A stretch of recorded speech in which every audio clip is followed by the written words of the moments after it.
Hi students, this is me Abdul मालिक शाद और आप देख रहे हैं यूट्यूब चैनल शाद स्टैटिस्टिक।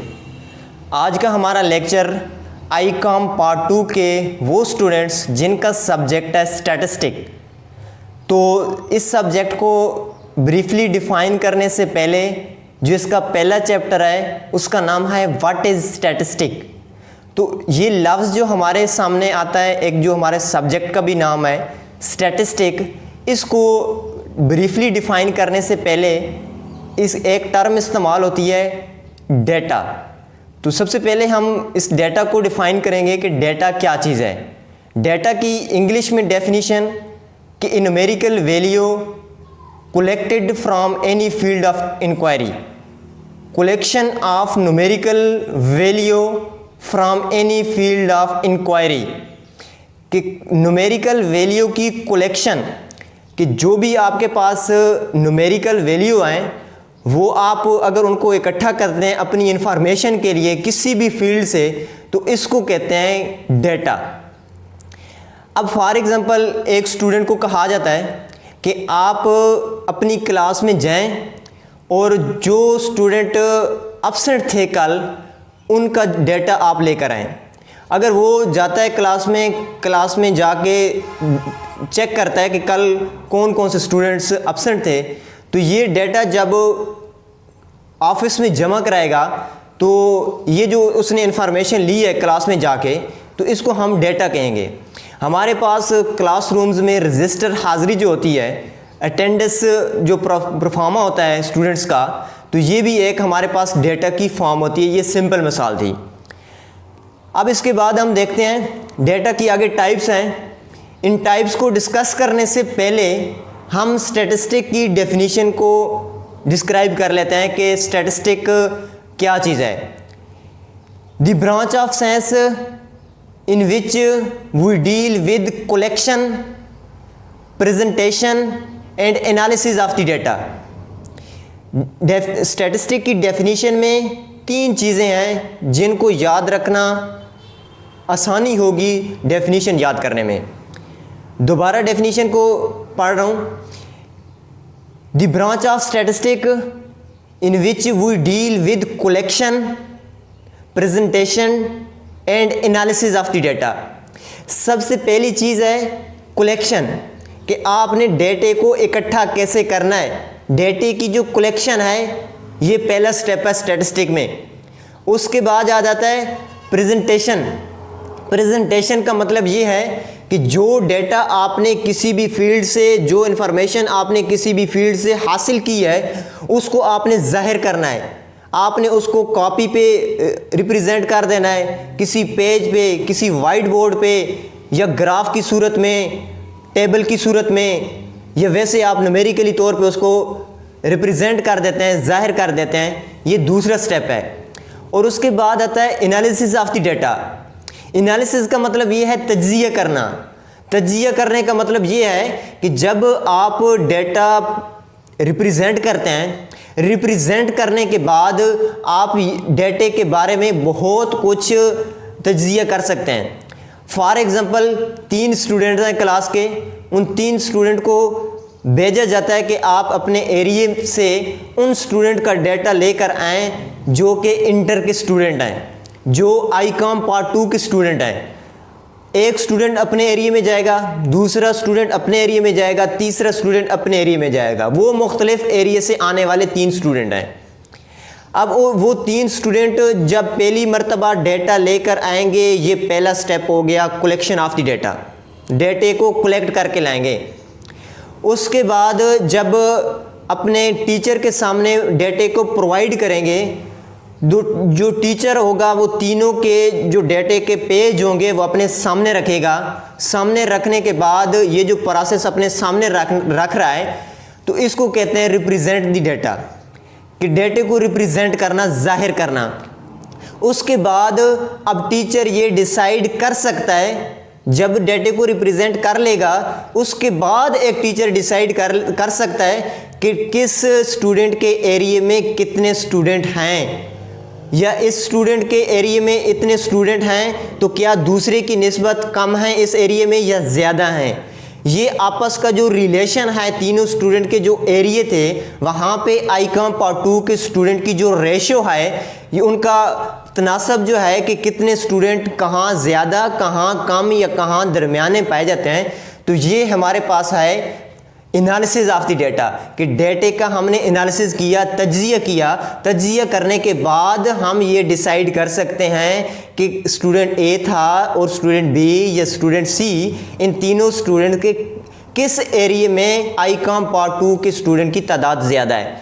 ये हमारे पास है स्टैटिस्टिक की डेफिनेशन।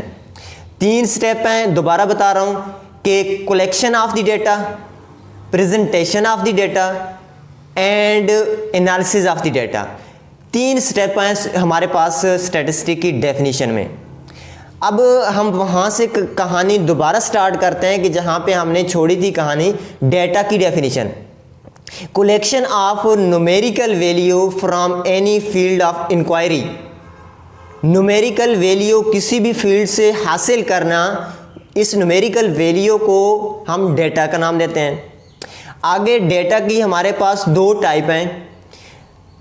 फर्स्ट ये है कि प्राइमरी डाटा और दूसरा है हमारे पास सेकेंडरी डाटा।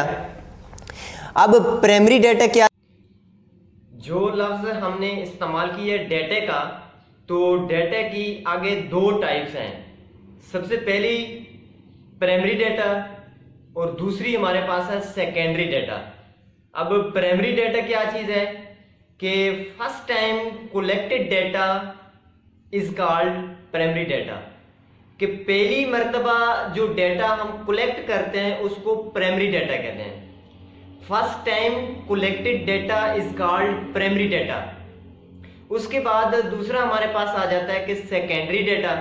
अब सेकेंडरी डाटा क्या चीज़ है, after process on secondary data, after process on primary data is called secondary data. जो प्रोसेस हम प्राइमरी डाटा पे करते हैं, प्रोसेस के बाद जो हमें डाटा हासिल होता है उसको हम कहते हैं secondary data. After process upon primary data is called secondary data, कि जब हम प्राइमरी डाटा के ऊपर प्रोसेस करते हैं, कुछ काम करते हैं, उस प्रोसेस के बाद जो हमें डाटा हासिल होता है उसको हम कहते हैं सेकेंडरी डाटा। जैसे कि हमने अभी एक एग्जांपल ली है कि 3 स्टूडेंट ए, बी और सी, उनको हम अपने एरियाज में भेजते हैं, ये भेज देते हैं कि वहाँ से आप जो आईकॉम पार्ट 2 के स्टूडेंट्स की तादाद है वो कलेक्ट करके लाओ। जब वो कलेक्ट करके लेके आ रहे हैं, ये है हमारे पास प्राइमरी डाटा। उसके बाद एक टीचर के पास वो तीनों जो पेज हैं, उनकी जो तीनों की स्टूडेंट ए, स्टूडेंट बी और सी, इसी तरह उनकी जो इंफॉर्मेशन है वो जब टीचर के पास जाएगी तो टीचर से फिर दोबारा इंफॉर्मेशन हासिल की जाए कि किस एरिया में आईकॉम पार्ट 2 के स्टूडेंट की तादाद कितनी है, कम है, ज़्यादा या नॉर्मल। तो जब टीचर इंफॉर्मेशन आगे प्रोवाइड करेगा तो इस जो इंफॉर्मेशन टीचर प्रोवाइड कर रहा है ये हमारे पास होगा सेकेंडरी डाटा। कि जब हम पहली मर्तबा किसी जगह से जाके इंफॉर्मेशन इकट्ठी करते हैं, डेटा कलेक्ट करते हैं, इसको कहते हैं प्राइमरी डाटा। अब उसी प्राइमरी डेटा पे जब हम काम करते हैं, काम करने के बाद दोबारा उसी डेटे की इंफॉर्मेशन आगे किसी जगह पे अप्लाई करते हैं, इस्तेमाल करते हैं, तो इसको कहते हैं हम सेकेंडरी डाटा। इसी के साथ साथ हमारे पास 2 टर्म्स अपोजिट इस्तेमाल होती हैं इसी में, कि वेरिएबल और कांस्टेंट। अब वेरिएबल क्या चीज है और कांस्टेंट क्या चीज है, इसको हम डिस्कस करेंगे। कि कांस्टेंट हमारे पास वैल्यू होती है किसी चीज की सिंगल वैल्यू।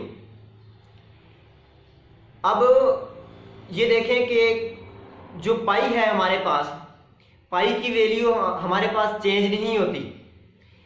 जब भी हम पाई की वैल्यू लगाएं किसी जगह पे तो 3.1416 इस्तेमाल करते हैं या 22/7 इस्तेमाल करते हैं।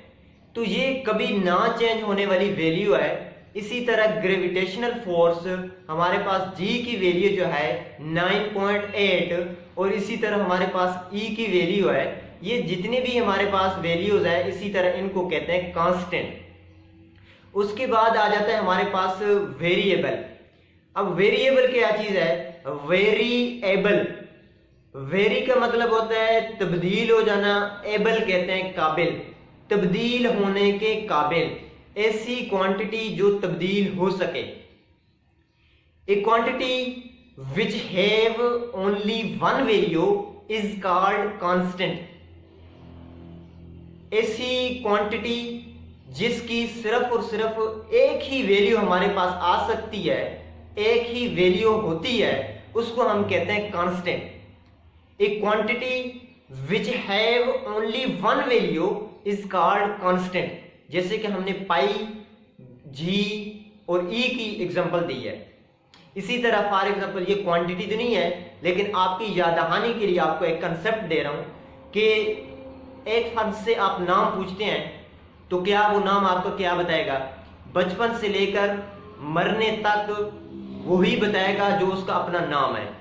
मतलब वो उसमें कोई रद्दोबदल होने के चांसेस हमारे पास नहीं होते। इसके बाद आ जाता है हमारे पास वेरिएबल।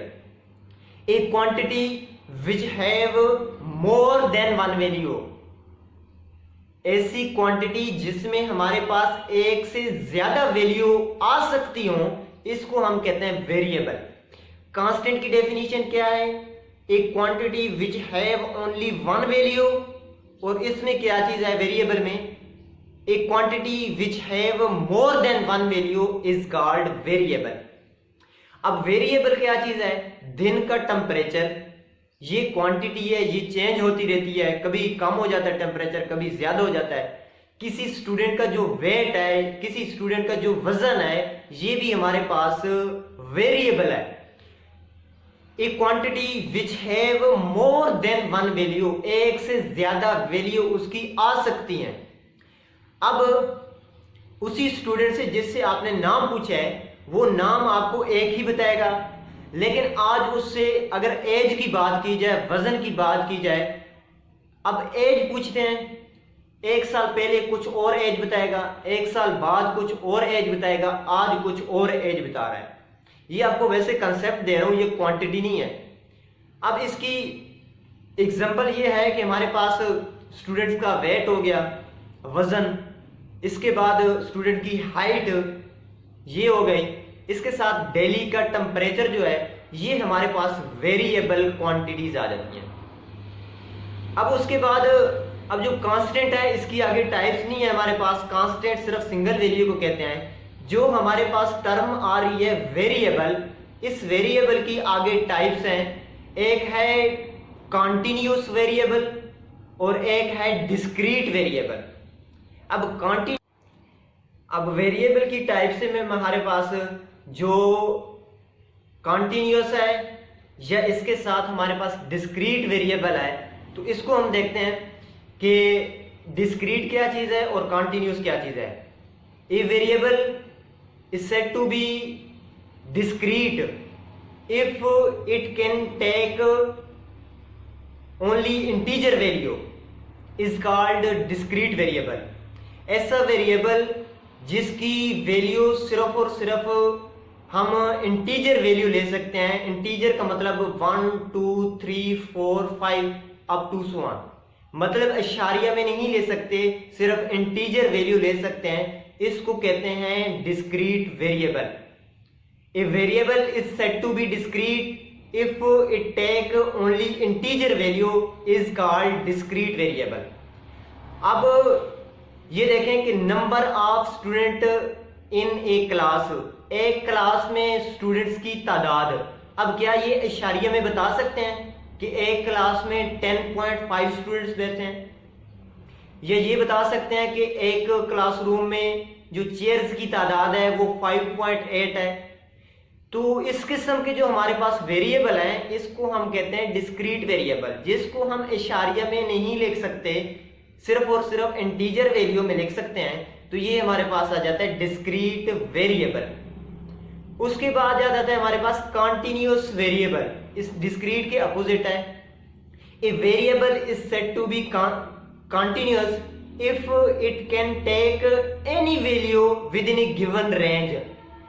जो उसकी रेंज दी गई है उसके अंदर रह के आप कोई भी वैल्यू सिलेक्ट कर सकते हैं, चाहे वो इशारिये की है चाहे इशारिये के बगैर की है। अब फॉर एग्जांपल हम स्टूडेंट की हाइट्स की बात करते हैं या स्टूडेंट के वेट की बात करते हैं, तो हम ये देखते हैं कि 40 और 50 के दरमियान स्टूडेंट्स के जो वेट है वो क्या क्या कुछ आ सकता है। ये नहीं कि 40 से 41 या 40 से 42, 43, 45 इस तरह से चल सकते हैं, लेकिन 40 के बाद 40.2, 40.105, 40.5, 40.8 इस तरह की कोई भी वैल्यू हमारे पास आएगी तो वो हम काउंट कर सकते हैं।